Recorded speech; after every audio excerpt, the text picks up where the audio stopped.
here goes. Ladies and gentlemen, right now. When you go out of town, how does the crowd perceive your music? Well, it's universal, man. They study us. I think they get the wrong perception of us, because NWA hit so hard. So I think the true LA story to this day hasn't been told. And that's why I'm expressing myself through literature now, because I can really tell the story. The NWA craze took off so tough that in that image that everybody think that's all LA was ever about. You know, everybody around the country at one point thought that all we do is wake up, grab a 40 ounce from the side of the bed, take a swig, you know, throw the house shoes on, crip walk to the refrigerator, put it up, crip walk to the lowrider, hit the switch and drive around all day. You know what I'm saying? Get our hair braided and like that. We wasn't getting no money when this was the flyest place on the earth, man. You know what I'm saying? Like, this is the flyest shit on the earth. Like, we was the connect. You know what I mean? Like, I'm from that. You know what I mean? Like, we was the connect. So when I was going out of town, you know, I was out there getting that bread, man. I was 21 years old on 500 Benzes and shit, man. Still with a khaki suit on. You know what I mean? A Fila ski jacket or whatever. You know what I mean? But we was getting that money, and I think that part of LA wasn't shown because NWA hit so hard. I had homeboys that was getting, you know, a few $100,000 a week. And asking me was Eazy-E, the leader of the Crips in LA, like the whole LA. That's how influential that group was.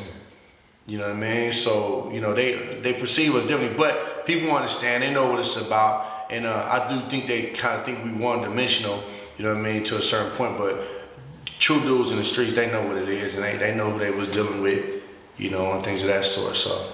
You mentioned your publishing company a couple of times. Yeah. Where did your passion for writing come from? Well, you know, Kid Mac, I can't even tell you. Since I've been 14 years old, I've been scribbling raps on paper bags since the first time I ever heard of rap. You know what I mean? I was in juvenile hall, man. I was in East Lake Juvenile Hall sitting on my bunk. And I heard, "Don't push me, cause I'm close to the edge. Better yet, A child is born with no state of mind, blind to the ways of mankind." I'm blind. I was like, whoa, you know what I'm saying? This shit, it sounded like me. And that influenced me to want to rap. So even though I wasn't a rapper or nothing like that yet, man, I used to write on everything, man. Napkins, paper bags. And so Melle Mel was the rapper that influenced me to want to be a rapper. And everything he said, he was so visual. Like, you could see everything that he was talking about. So even in my records, if you listen to my records, you can see what I'm saying. So I believe that's where my writing skills come out. You're able to see the words that I'm writing down, and that's how it is with literature. So this is just another form for me. So I don't have to be jumping up and down on stage no more and all that. Now I just sit and write it. I'm still writing, it's the same thing. So it just grew from life and life experiences, and I want to write about. I don't want to live my life in vain. That's my number one thing. I don't want to live my life for nothing. I want to write about it and share it, and someone else can get something out of it, or learn something, or learn what not to do or what to do. So that's kind of like what it's always been for me. With all this writing, what type of education did you have? 12th grade education, man, in these streets, man. That's what I got. 12th grade education in these streets. I actually went to college last year. I took some college courses, and man, I got straight A's, man. I shocked the shit out of myself, especially writing, man. My teacher told me, the teacher hit me back with a comment. She said, "This is unbelievable." You know what I mean? It shocked me. I ain't been in the classroom in 1,000 years. You know what I'm saying? But in that setting, man, I was able to do well, and that's just a testament, man, of who we really are. Like, we can do anything. I'm a firm believer, man, that any man can do anything. If you put your mind to it, man, you can do it. I done all kind of shit that no one would think I should be able to do.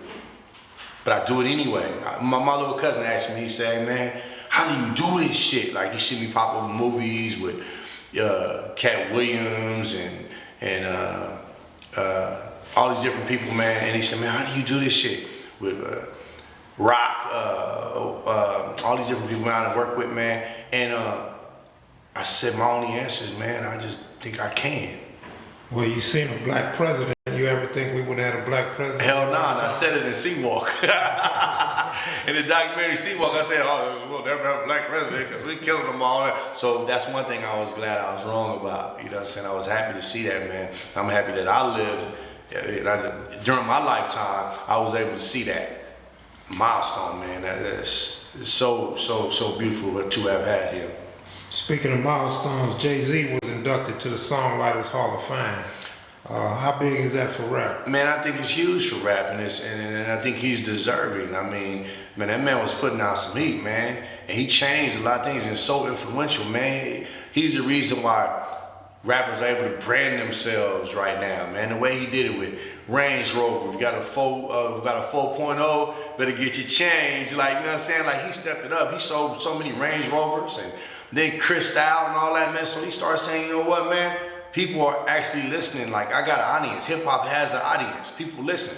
So let's start branding ourselves, man. Let's go get our own champagne, or let's go get our own alcohol. Let's go get our own clothing lines and this and that, man. Dude is a real pioneer. So shout out to you, Jay-Z, man. You deserve everything you getting, man. And I think it's huge for rap, and he's been huge for rap. All right, I appreciate your time, man. No problem, man. We gotta go. I want to keep going. Shit, you ain't got nothing else? Shit. We can chop it up as long as you want. Nah, 100, man. I appreciate you having me. You know what I'm saying? Anytime you ever need me, it's all good. Man, I want to come back to you when I start releasing these things, releasing these projects and everything like that. Yeah, well, we're going to be watching, man. The TV show sound real interesting. Yeah, it's going to be cool, man. It's a mentorship show, and we're going to give a whole bunch of people, ages there about 18 to 35, we're going to give people an opportunity to be mentored by professionals and celebrities within the fields that they want to be in. If you're having a hard time, you having hard luck, you're trying to get on, but you don't really know how, you got some know-how, but you don't really have no hustle, we're going to have American hustlers, people who have American hustle stories and rags to riches stories, teaching you and giving you game and trying to help you better yourself and your position in life. What role are you going to play in this show? Well, I'm an executive producer and creator of the show. So I'm actually kind of like behind the scenes on this. You know, fortunately, I was able to, like I said, once again, create something, put it on a piece of paper that someone could see and believe in. Ice-T saw it and believed in it, and we got the deal done. Is Ice going to be hands-on, or you ready? Yeah, he's on it. It's produced by he and myself. He'll be more upfront than me, but you know, he probably won't be hands on each and every episode because he's so busy with his shows of Law and Order and stuff like that. But we're gonna really get a nice a bomb mentor to be the face of the show, and then we're gonna have different celebrity mentors and businessmen and women, and having them really mentor these people and putting them on. All right, good shit, man. All right, 100, bro. Thank you for having me. For sure. All right, sure.